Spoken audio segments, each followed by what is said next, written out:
नरसिंहपुर के एक निजी अस्पताल में उदयपुरा के टीकाराम अपनी पत्नी शीलाबाई को प्रसव कराने भर्ती किया। प्रसव के उपरांत शीलाबाई ने एक मृतक बच्ची को जन्म दिया, लेकिन जन्म देने के महज 2 घंटे बाद ही शीलाबाई की भी संदेहास्पद तरीके से मौत हो गई। परिजनों का आरोप है कि प्रसव के बाद प्रसूतिका को एक इंजेक्शन लगाया गया था, जिसके तत्काल बाद से ही प्रसूतिका की हालत बिगड़ने लगी और 2 घंटे जिंदगी और मौत के बीच संघर्ष करते हुए उसने दम तोड़ दिया। मां और बच्चे की एक साथ हुई मौत से परिजन सदमे में हैं और उनका आरोप है कि अस्पताल की लापरवाही ने एक साथ 2 जानें ले ली है।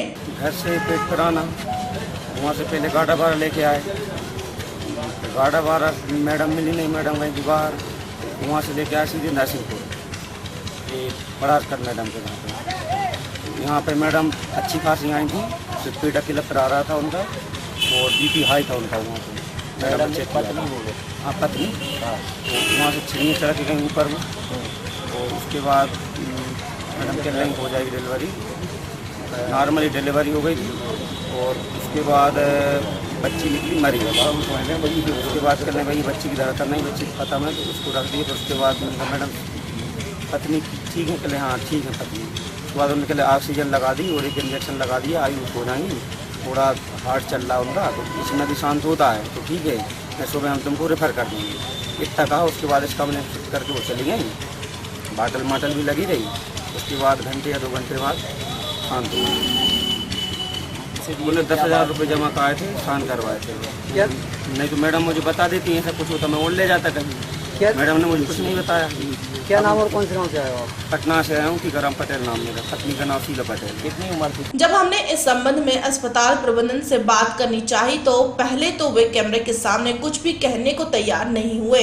हालांकि मीडिया के बढ़ते दबाव में उन्होंने अपना बचाव करते हुए इसे एक नॉर्मल प्रक्रिया बताया और कहा कि जब प्रसूतिका आई थी तभी से उसकी हालत गंभीर बनी हुई थी। हमने परिजनों को पहले ही बता दिया था कि कुछ भी हो सकता है और परिजनों की सहमति के बाद ही प्रसव कराया गया। प्रसव करने वाली महिला डॉक्टर का कहना है कि परिजनों के आरोप बेबुनियाद है और इसमें अस्पताल की या हमारी कोई गलती नहीं है।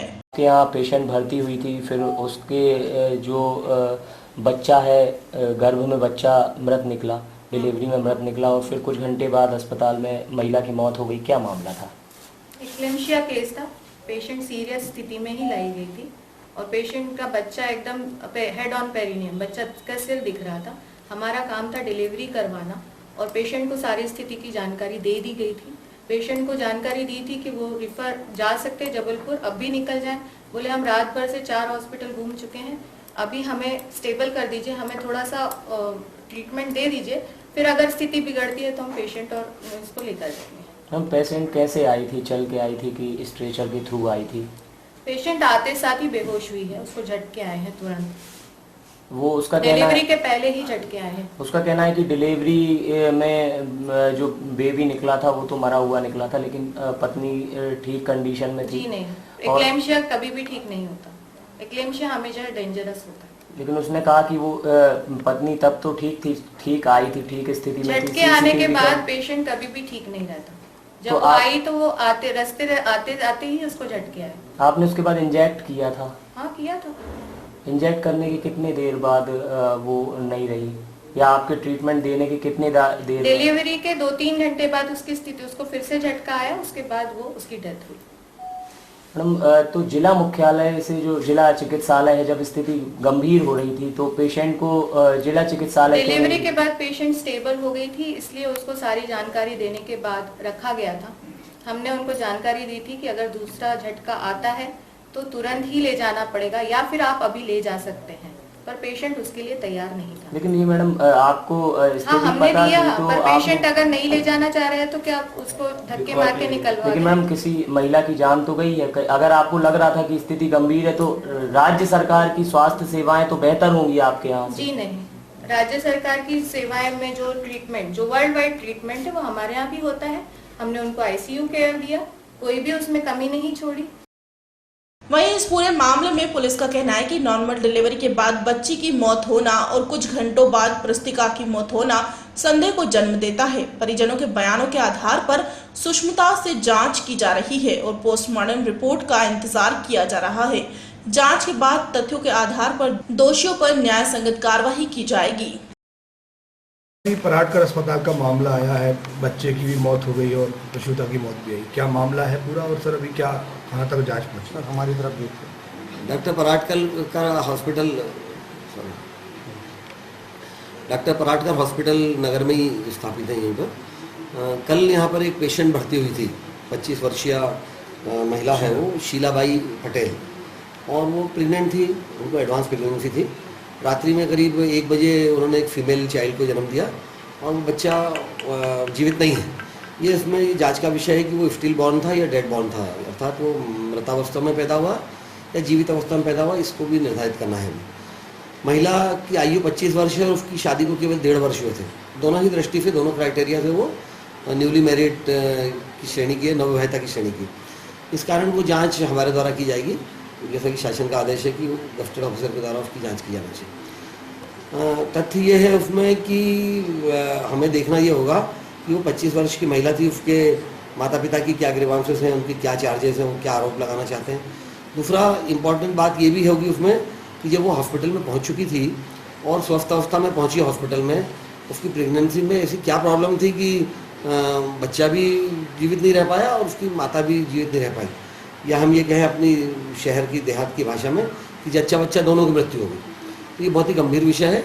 इस बात की भी सूक्ष्मता से जांच की जाएगी कि क्या मेडिकल ट्रीटमेंट में या उसको प्रॉपर मेडिकल एड मिलने में या पोस्ट डिलीवरी उसका उपचार कराने में कहीं कोई त्रुटि तो नहीं हुई है, कहीं कोई खामी तो नहीं रह गई। इन बिंदु तो तीनों बिंदुओं पर हम जाँच करेंगे, ये तीनों दृष्टि से कि एक तो वो नवविवाहिता है, दूसरा ये कि वो हॉस्पिटल में आ चुकी थी, स्वस्थ अवस्था में थी हॉस्पिटल में जब आई तो, और दोनों की, बच्चे की भी डेथ होगी, उसकी माता की भी डेथ होगी।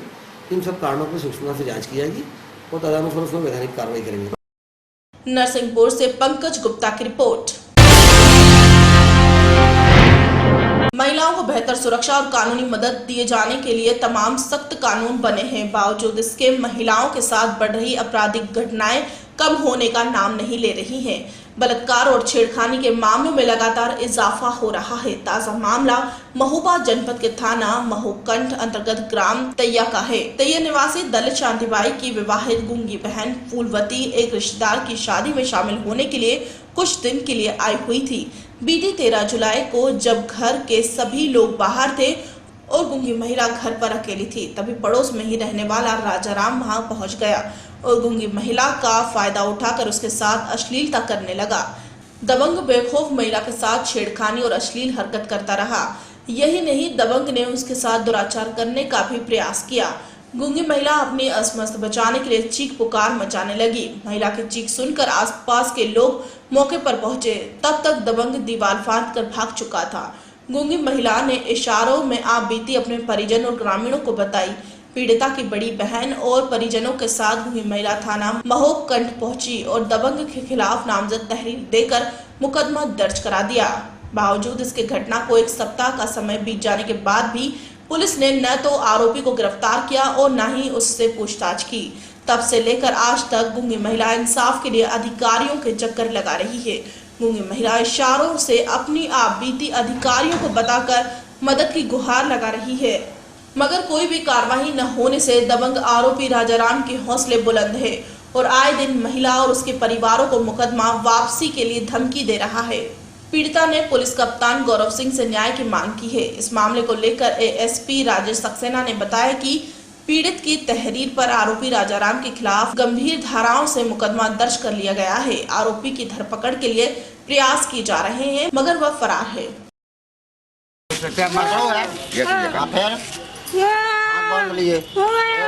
मूंद लिया है, फिर उसके साथ बलात्कार किया है।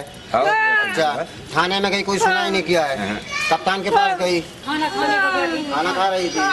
अच्छा, अपन न्यायालय गए, वहाँ पे एप्लीकेशन दिया है। चलो ठीक है, जब अपन को कहीं सहायता मिली तो अपन जीटीवी वालों के पास आए। इनसे अपन ने रिपोर्ट देने के गरीब के साथ में जो अन्याय हुआ है उसका बहुत न्याय मिलना चाहिए।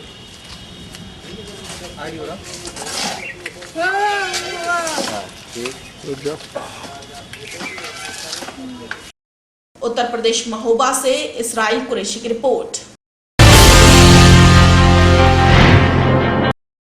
बीजेपी के पूर्व नेता दयाशंकर सिंह के विवादित बयान के बाद लखनऊ में बसपा कार्यकर्ताओं की बदजुबानी से बलिया के लोगों में खासा गुस्सा नजर आया। अधिवक्ता ने टीडी कॉलेज चौराहे पर विरोध प्रदर्शन करते हुए मायावती का जमकर विरोध किया और पुतला दहन किया और कहा कि अब बलिया की मां बेटी अपमान नहीं सहेगी। मायावती को महिला विरोधी विचारधारा को बताते हुए शहर में सैकड़ों महिलाओं ने मायावती का पुतला फूंका। महिलाओं ने कहा कि मायावती पर जो अभद्र भाषा इस्तेमाल की गई वो गलत था, पर मायावती और उनकी पार्टी के लोगों ने जिस तरह दयाशंकर की मासूम बेटी और पत्नी के बारे में बोला वो सभ्य समाज में निंदनीय है। पूरे मंच पर करोड़ों गालियां दी गई जिससे पूरे हिंदुस्तान में हम लोग आज पुतला फूके हैं और बलिया में उबाल है और हम लोग यह विचार कर रहे हैं, मीटिंग हो रही है मायावती जी पर, सतीश मिश्रा पर, नसीमुद्दीन सिंह पर और तमाम लोगों पर हम लोग कानूनी कार्रवाई करने के लिए विचार बना रहे हैं। यह सरासर गलत है, ऐसा नहीं होना चाहिए। बलिया के लोगों में उबाल है कि बलिया की बेटी और महिलाओं पर इस तरह से हजारों गालियां दी गई है, यह बिल्कुल गलत है, इसकी निंदा की जाती है और उत्तर प्रदेश सरकार से यह मांग किया जाता है कि मायावती और उनके कार्यकर्ताओं ने जो महिलाओं के सम्मान को हजरतगंज में नंगा किया है उनके ऊपर भी एफआईआर दर्ज किया जाए। सिंह ने जो कहा है मायावती जी के बारे में, उनके बारे में कुछ नहीं कह सकती थी, उनके बेटी बहू के बारे में क्यों ऐसा बोली? मान लीजिए उनको इतना बड़ा कांड हो जाता है तो कोई कुछ नहीं कर रहा है, ऐसा तो नहीं करना चाहिए था ना उनको। तो मायावती जी को गिरफ्तार करिए आप लोग, आप उनके बारे में क्यों नहीं कुछ कोई कर रहा है? उनके बारे में तो आप लोग कुछ कर सकते हैं। एक मंदिर है, मंदिर में गाली दे रही है तो वो मंदिर के लिए अपने आप को देवी देवता बोल रही है। हम लोग का मान सम्मान पर ठेस नहीं पहुँच रहा है, हम लोगों का मान सम्मान का भी तो ठेस पहुँच रहा है। उत्तर प्रदेश बलिया से संजीव कुमार की रिपोर्ट।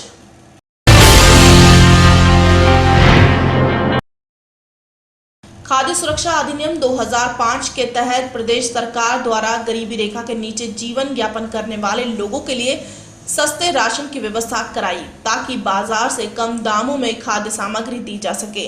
लेकिन सरकार की इस मुहिम को उनके ही नुमाइंदे पलीता लगा रहे हैं। पूरा मामला मऊ जिले के कोपागंज ब्लॉक के रईसा गांव में देखने को मिला, जहां 3 महीनों से ग्रामीणों को पात्र गृहस्थी का राशन नहीं मिला और एडीओ पंचायत की जांच से नाखुश ग्रामीणों ने मुख्यमंत्री अखिलेश यादव और जिलाधिकारी के खिलाफ जमकर नारेबाजी कर प्रदर्शन किया, साथ ही पुतला फूंक कर विरोध जताया। 3 महीने से राशन नहीं मिलता है और न कोटदार देते हैं न प्रधान जी हम लोग के बारे में कुछ सोचते हैं। हम लोग अनुसूचित जात में हैं, हम लोग को कभी कुछ नहीं कोई मदद करता है, ठीक। और न सरकारी हम लोग के बारे में सोचता है, न खेती है न कुछ नहीं है, न राशन कार्ड लोग बनाते हैं न कभी कुछ उसके बारे में कहते हैं। इसलिए हम गुस्से में फूटे मुख्यमंत्री और जिलाधिकारी। मांग हमारी यही है कि हमको राशन चाहिए, हम गरीब आदमी हैं, हमको राशन चाहिए।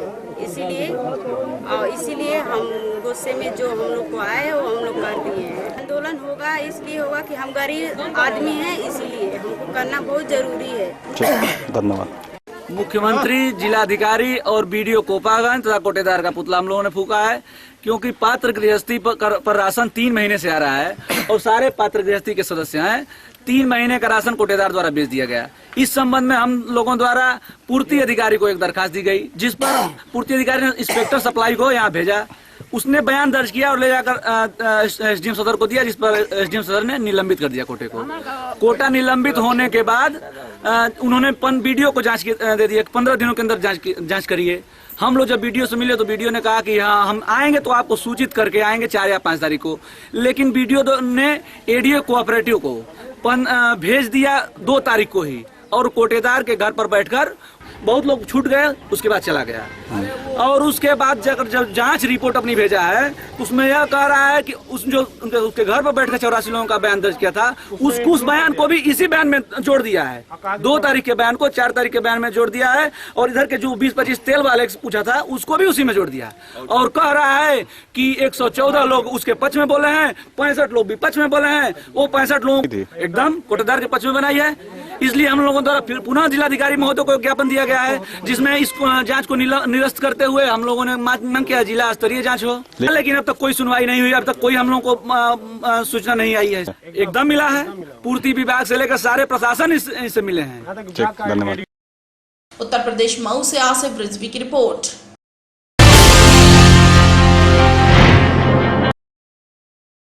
गुजरात के दलित मामले को लेकर उत्तर प्रदेश के मऊ जिले में कांग्रेस के जिलाध्यक्ष अवनीश कुमार ने अपनी पार्टी के लोगों के साथ थाना कोतवाली क्षेत्र के अंबेडकर मूर्ति के नीचे धरना दिया और कहा कि जल्द से जल्द इस घटना की सीबीआई जांच होनी चाहिए, क्योंकि जांच में सही रिपोर्ट नहीं आती है और लापरवाही बरतने वाले पुलिस कर्मियों के ऊपर कार्रवाई की मांग की। गुजरात में दलितों पर हमला हुआ है, उनको बुरी तरह गाड़ियों में बांधकर मारा गया है जी। उसके विरोध में कांग्रेस ने पूरे उत्तर प्रदेश के हर जिले में अंबेडकर मूर्ति के पास एक धरने का आयोजन किया है, जिससे कि मोदी सरकार जो दलितों के विरोधी है और दलितों के साथ 2 वर्ष में पूरे देश में जितने अत्याचार हुए हैं उतने अत्याचार पिछले कई वर्षों में नहीं हुए। इसी के विरोध में हम लोग धरने पर बैठे हैं, सांकेतिक धरने पर। क्या प्रदर्शन नहीं, प्रमुख मांगे हैं कि वहाँ के जो पुलिस के बड़े अधिकारी हैं उनके खिलाफ कार्रवाई की जाए, गुजरात की सरकार को बर्खास्त किया जाए, यही हमारी प्रमुख मांग है। वो भाजपा के बड़े नेता हैं, जो उन्होंने बयान मऊ में दिया है बहन मायावती के प्रति, उसकी कांग्रेस कमेटी कड़े शब्दों में निंदा करती है और स्थानीय जांच में कभी भी सही रिपोर्ट नहीं आती है, इसलिए सीबीआई जांच उचित है। उत्तर प्रदेश मऊ से आसिफ रिजवी की रिपोर्ट।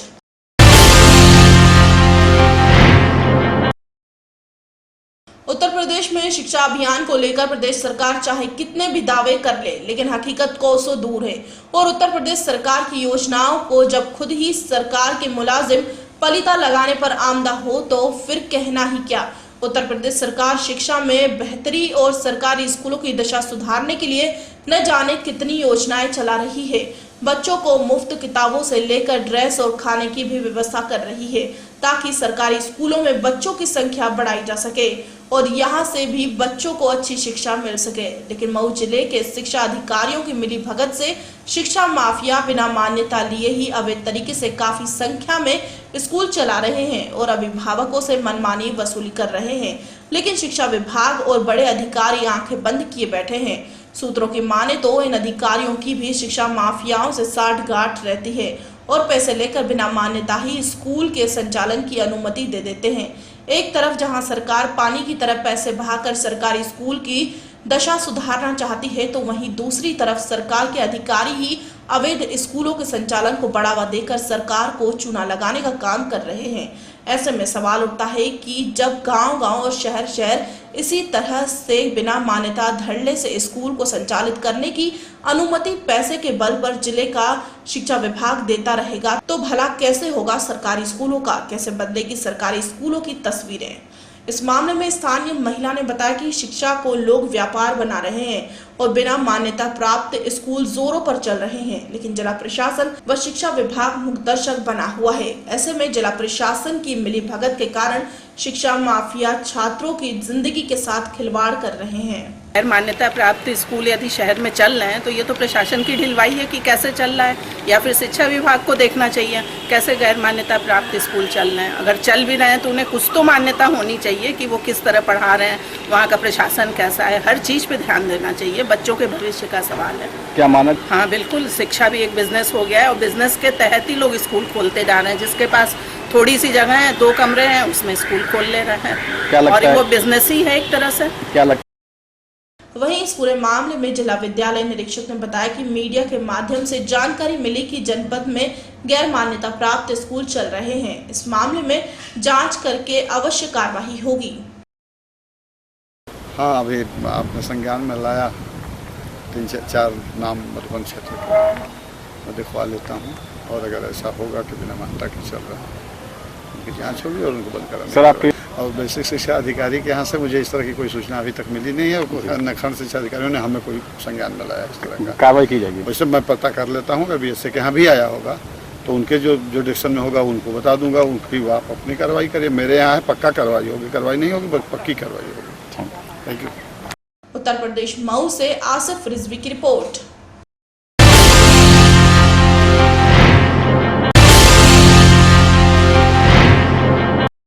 शनिवार को सभी जिला मुख्यालयों पर बेटी के सम्मान में बीजेपी मैदान में नारों के साथ प्रोटेस्ट कर रहे बीजेपी वर्कर्स की हसरतगंज की पुलिस से झड़प हो गई और कार्यकर्ताओं को पुलिस ने रोक लिया। वहीं कलेक्ट्रेट पर भी वर्कर्स 2 गुटों में बटे नजर आए। यहां बमुश्किल आधे घंटे ही प्रदर्शन हुआ, जिसमें 200 से 250 कार्यकर्ता ही एकजुट हुए। प्रदर्शन को देखते हुए प्रशासन की ओर से मायावती के घर और पार्टी ऑफिस की सुरक्षा बढ़ा दी गई। यहां कई थानों की पुलिस मौजूद थी। नीरज बोरा ने कहा कि दयाशंकर सिंह के परिवार को जिस तरह निशाना बनाया गया, उससे महिला सम्मान को ठेस पहुंची है।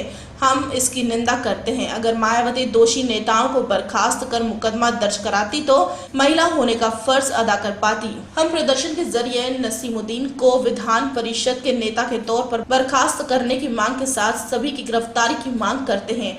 बेटी के सम्मान में बीजेपी चुप नहीं बैठेगी। इस दौरान बीजेपी वर्कर्स ने सिटी मजिस्ट्रेट विनोद कुमार को ज्ञापन सौंपा। BJP UP chief Keshav Prasad Maurya ने कहा कि जिस तरह से बाबा साहब भीमराव अम्बेडकर की प्रतिमा के नीचे बहन बेटी के लिए अपशब्दों का प्रयोग किया गया, वह बेहद निंदनीय है।